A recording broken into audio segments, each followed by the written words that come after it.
You know, losing weight isn't easy. It isn't easy for anybody, not just physically, but the emotional struggles that you have to go through.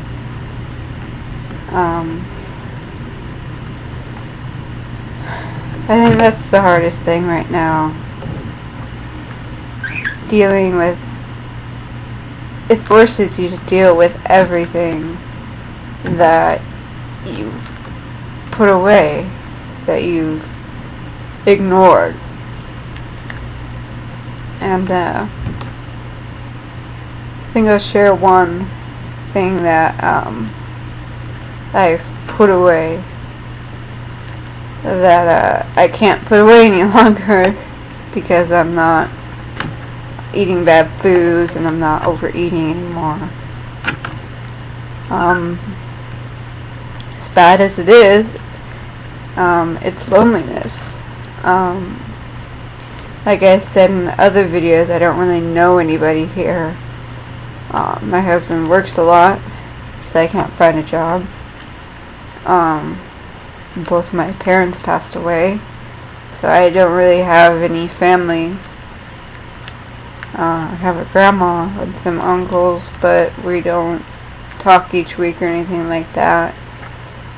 So it's usually just me and the bird here, and that gets pretty lonely.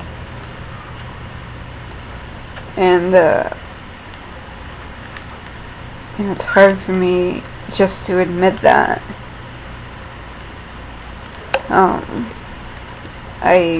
When I was taking classes before, where everybody seems to know everybody, I dropped out of those just because I didn't know anybody, and you try talking to people and it just, I guess maybe I talked to the wrong people. But right now I don't really know anybody. It's just kind of being alone all the time, takes its toll. But I don't just sit around anymore. Just before I had to because of my back and everything. And then that's kind of surreal in a way, because just a few weeks ago my doctor was ordering me a wheelchair. I was in a wheelchair, I couldn't walk. I couldn't even get to the bathroom on my own, and then now I'm walking. And it's kind of surreal too, because it's like, was that really me? Or also, sometimes I feel like, well, what the heck changed? Why now? But I don't have control over that. And just, it's like really a real progress, going from a wheelchair to being able to walk. I mean, sure, I use a cane and stuff to walk, so I don't have full use or feeling in my leg, but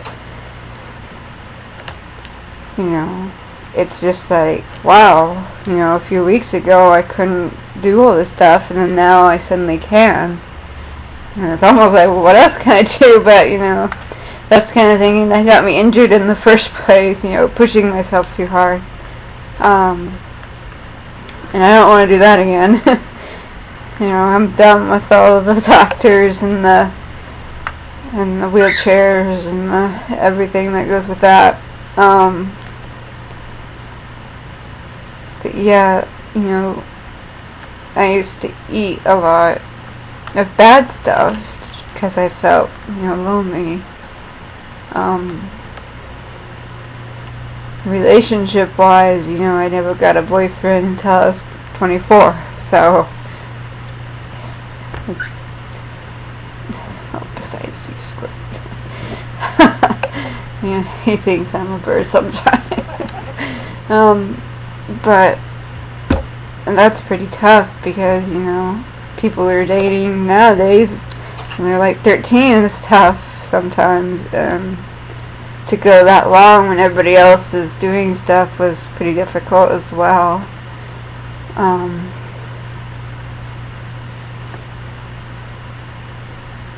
but sometimes it's just really hard dealing with the fact that even just both my parents are gone. Mentioned it before, but I'll mention it again. They both passed away from cancer. From the time when I was 18 until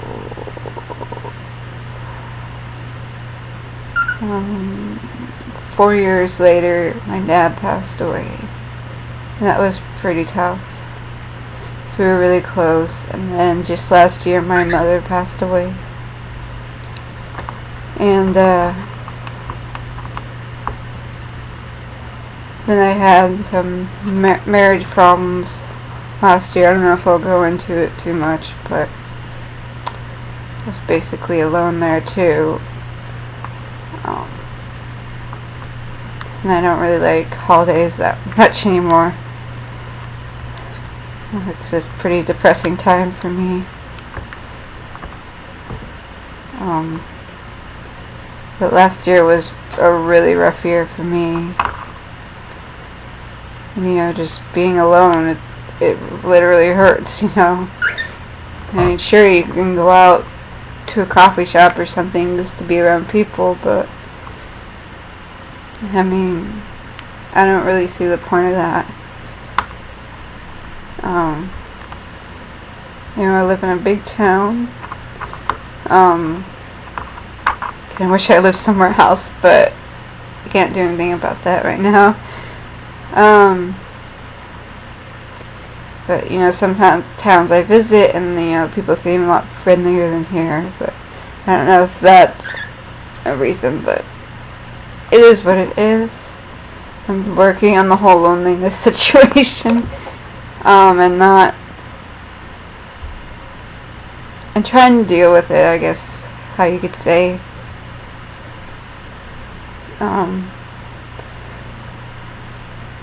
But, you know, holidays are still pretty tough for me. Because it's kind of like, you know, your parents are your whole identity, in a way. Like, they make up who you are to a point. And then when they're not there, and everything on TV is family this, family that, around the holidays, you know, you can make anybody in that situation feel alone, I guess. But, it's just, also, I have a lot of their stuff still around. Like my father, he was an artist, and there's lots and lots of paintings. So they're always kind of there reminding me. I don't know if I can show you on this laptop, but so I'm not good at this. There's one of the paintings, and they kind of go around the room here.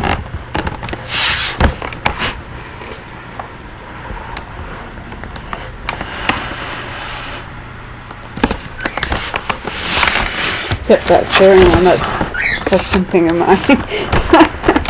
Husband hates the fairies, but they were here before him. Yeah, those are some of the paintings my dad did. He did a lot of Yosemite, Tahoe, and local rivers here in the Sacramento area. I guess my head is in some of them, or the back of my head. But there's a lot of those going around here. As you saw how close the paintings were, it's pretty much like that in the whole apartment. And it's kind of like you can't escape seeing it, you know, and brings back the memories, and then you start feeling alone, and it's just like the whole process over again. And Squirt is acting up.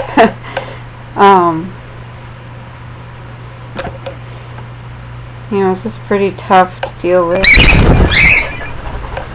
You know, stop here, Squirt's getting scared from the phone.